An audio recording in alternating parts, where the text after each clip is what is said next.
गेले वर्षभर माझ्या डोक्यात असणारी चिंता आज पूर्णपणाने संपते, याचा पहिला आनंद मी या ठिकाणी व्यक्त करतो. शाहू फुले आंबेडकरांचा विचार ज्यावेळी सोडून लोक जातात त्यावेळी सगळा बहुजन समाज एकवटतो कसा हे छत्रपती शाहू महाराजांच्या लोकसभेच्या निवडणुकीत तुम्ही कोल्हापूरकरांनी दाखवून दिलेलं आहे. त्याचीच पुनरावृत्ती कागलमध्ये आपल्याला ऑक्टोबर नोव्हेंबरच्या निवडणुकीत करायची आहे. समरजित घाटगे दादांना आम्ही राजेंना गेले काही दिवस सुचवत होतो की आपण ह्या वेगळ्या मार्गाचा विचार करा. हा आपल्या ग्रामीण भागातल्या जनतेला मान्य असणारा मार्ग आहे. लोकांचे समस्या प्रश्न, शेतकऱ्यांचे, शेतमजुरांचे, पददलितांचे, अल्पसंख्याकांचे सगळे प्रश्न सोडवण्यासाठी आज महाराष्ट्रात महाविकास आघाडी एकसंघपणाने उभी आहे. आणि म्हणून आपल्याला निर्णय लवकर करावा अशी मी त्यांना विनंती करत होतो. सकाळी त्यांनी मला मेसेज पाठवला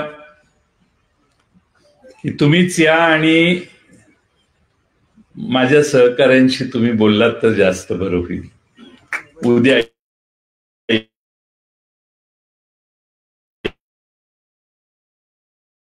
या परवा या, आम्ही उद्या परवा नाही आजच येतो. आणि आज मी मुंबईहून यायला थोडा वेळ झाला, पण आज आपल्या सर्वांच्या चालू आहे. मला आपण सर्वांना हा प्रश्न विचारायचा आहे.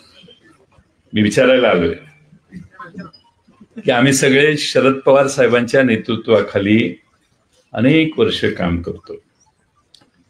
महाराष्ट्रातल्या कानाकोपऱ्यातले प्रश्न समजणारा हा नेता आहे. या नेत्याने महाराष्ट्रात अनेक कार्यकर्ते घडवले, कार्यकर्त्याचे नेते केले. ते नेते त्यांना सोडून गेले तरी पवार साहेब मागं हटलेले नाहीत. वस्तादाचा एक डाव शेवटचा ठेवलेला असतो. त्याची प्रचिती या कागलात आपल्याला आणून देण्याची जबाबदारी तुम्ही घेणार का? आपण सगळे समरजित घाटगे साहेबांनी भारतीय जनता पक्षात काम केले, पण त्यांच्या वडिलांनी, मी याच ठिकाणी फार वर्षापूर्वी 2009च्या निवडणुकीत पवार साहेबांचा निरोप घेऊन मी एकटाच आलो होतो. लोकसभेला उभा करावा असा पवार साहेबांची इच्छा होती, पण त्यावेळी काही घडलं नाही. त्यापासून काँग्रेसच्या विचाराचं समर्थन राजेसाहेब करत होते. फार वर्ष झाली त्याला. राजेसाहेबांना जाऊनही आज जवळपास 9 वर्ष झाली. आता आम्ही पुतळ्याला हार अर्पण करताना, फुलं अर्पण करताना पाहिलं. या 9 वर्षाच्या 10 वर्षाच्या कालखंडात तुम्ही समरजित घाटगेंना पूर्ण ताकदीनं उभा करून, प्रतिकूल परिस्थिती असताना, सत्ता नसताना त्यांना कागलच्या या मातीत पाय रोवून उभा करून त्यांना ताकद दिली. तुम्हा सगळ्यांचं ते श्रेय आहे. ते वारंवार तुम्हाला ते सांगितलं. आणि मला त्यांनी सांगितलं की ज्यांनी मला इथपर्यंत आणले त्यांना विचारल्याशिवाय मी निर्णय घेणार नाही. म्हणून माझा तुम्हाला एक प्रश्न आहे. उद्याच्या विधानसभेत राष्ट्रवादी काँग्रेस पक्षाच्या, शरदचंद्र पवार पक्षाच्या तुतारी वाजवणाऱ्या माणसाच्या चिन्हावर समरजित घाटगेंना उभा करायला तुमची परवानगी आहे का? इकडं गवतावर बसलेले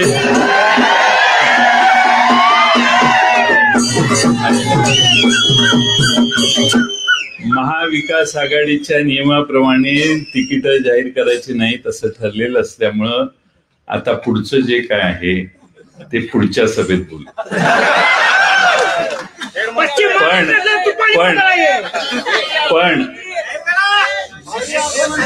पण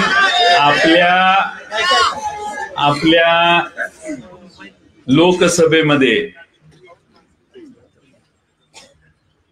अकलूजचे विजयसिंह मोहिते पाटील यांनी त्यांचे भारतीय जनता पक्षाचा संबंध सोडला आणि पवार साहेबांच्या नेतृत्वाखाली काम करायचं ठरवलं आणि महाराष्ट्राची दिशा बदलली.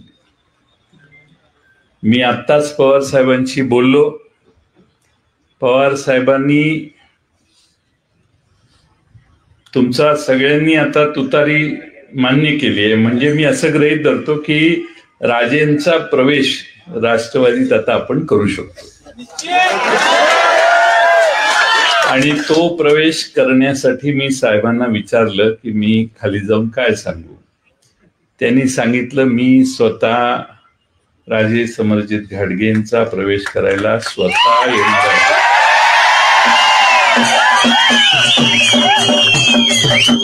आणि स्वतः येऊन मी त्यांचं आपल्या पक्षात स्वागत करणार आहे. 3 तारखेला संध्याकाळी 6 वाजता त्यांनी वेळ पण दिलेली. त्यामुळं आता तुम्ही 3 तारखेच्या तयारीला लागा. तुम्ही त्यावेळी पुढचं जे काय बोलायचंय ते आज बोलायला नको, त्यावेळी आपण बोलू.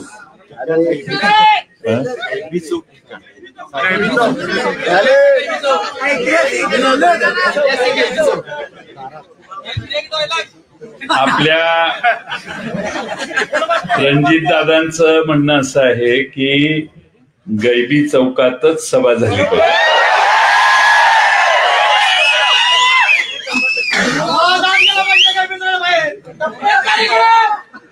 आपल्या सगळ्यांना त्यावेळी याच्यावर मी जास्त तपशिलात बोलेन. तुम्ही सगळे सकाळपासून इथं थांबलात, आता घरी जाऊन कामाला लागा. आणि पक्षाचा राष्ट्रवादी काँग्रेसचा महाराष्ट्राचा अध्यक्ष या नात्यानं समरजित घाटगे साहेबांचा राष्ट्रवादीतला प्रवेश हा महाराष्ट्राच्या विधानसभेचं चित्र बदलणारा होणार आहे.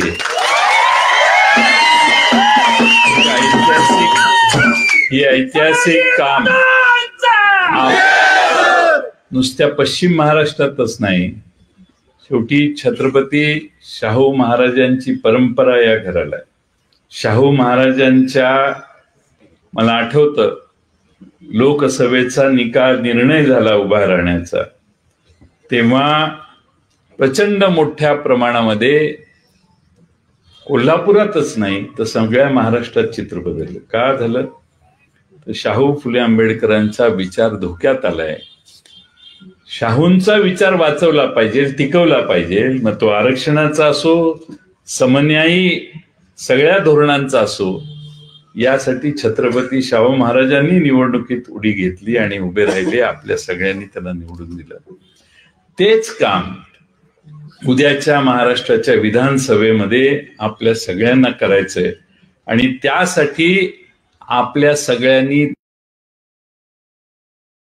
3 तारखेची सभा यशस्वी होण्यासाठी खेड्यापाड्यातल्या प्रत्येक बूथवरची महिला, प्रत्येक बूथवरची आमची भगिनी आली पाहिजे. आज सगळ्या महाराष्ट्रातल्या भगिनी सगळ्यात मोठ्या संकटात या सरकारच्या नाकर्तेपणामुळे आलेल्या आहेत. बघावं त्या ठिकाणी वेगवेगळे अन्याय आणि अत्याचार महिलांच्यावर महाराष्ट्रावर चालू आहेत. महाराष्ट्र सगळा आज या सरकार विरोधी रोष जाहीर करतोय आणि त्या महाराष्ट्रातल्या भगिनींना संरक्षण देण्यासाठी महाराष्ट्राचं सरकार अपुरं पडतंय. उद्या काही पक्षांनी, विरोधी पक्षांनी आपली भूमिका जाहीर केलेली आहे, पण 3 तारखेला प्रत्येक या मतदारसंघातल्या बूथवरून सामान्यपणाने जास्तीत जास्त लोक गैबी चौकात आणून ऐतिहासिक न भूतो न भविष्यती सभा त्या दिवशी 3 तारखेला आपण करायची आहे. त्यानंतर विधानसभेला राजेंच्या प्रचाराची एक सभा किंवा 2 तुम्ही तुमच्या धोरणानं होईल त्यावेळी सभा करू. आपल्या सगळ्यांचा आशीर्वाद राजेंच्या मागे आपण उभा करा. नवा इतिहास घडवण्यासाठी राजेंच्या मागे तुमच्या सगळ्यांचा आशीर्वाद करा उभा. पवार साहेबांचा आशीर्वाद आणि ताकद पूर्णपणाने राजे साहेबांच्या मागे उभा राहणार आहे. त्यामुळं अपयश अजिबात नाही. फक्त किती हजार मताने विजयी होणार याची चर्चा मतदारसंघात घडली पाहिजे असा प्रयत्न आपल्या सगळ्यांच्याकडून करा. राजेंनी हा निर्णय घेतला याबद्दल राजेंचं मी मनपूर्वक पक्षात स्वागत करतो. 3 तारखेला अधिकृत प्रवेश त्यांचा होईल. त्या प्रवेशानंतर कागलमध्ये पुन्हा एकदा शरद पवार राष्ट्रवादी काँग्रेस पक्ष दिमाखाने डवलायला लागेल. तुम्हा सगळ्यांच्या ताकदीने इथं निवडून येईल आणि पवार साहेबांच्या पक्षाला तुम्ही ताकद द्याल हा मला विश्वास आहे. या मतदारसंघातले जे काही प्रश्न असतील त्यात 2च महिन्याचा अवधी आहे. सरकार आपलंच येणार आहे. तुम्ही चिंता 2-2.5 महिन्याचा कालावधी आहे. या 2-2.5 महिन्याच्या कालावधीत असे क्षण येतील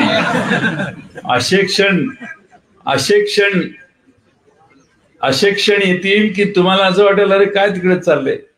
आणखीन खैराती वाटल्या जातील. कारण निवडून येण्यासाठी सर्व मार्गाचा अवलंब होईल. त्या सगळ्यांच्या विरोधी कागलचा, गडिंग्लजचा, आजऱ्याचा अभिमान असणारा, स्वाभिमान बाळगणारा कार्यकर्ता हा टिकेल आणि ही लढाई यशस्वी करेल असा विश्वास बाळगतो. राजे साहेबांनी आणि तुम्ही सगळ्यांनी हा सामुदायिक निर्णय घेतला, मगाशी तुम्ही होकार दिला, याबद्दल तुम्हा सगळ्यांचे मनपूर्वक आभार मानतो आणि मी आपल्या सगळ्यांची रजा घेतो. धन्यवाद.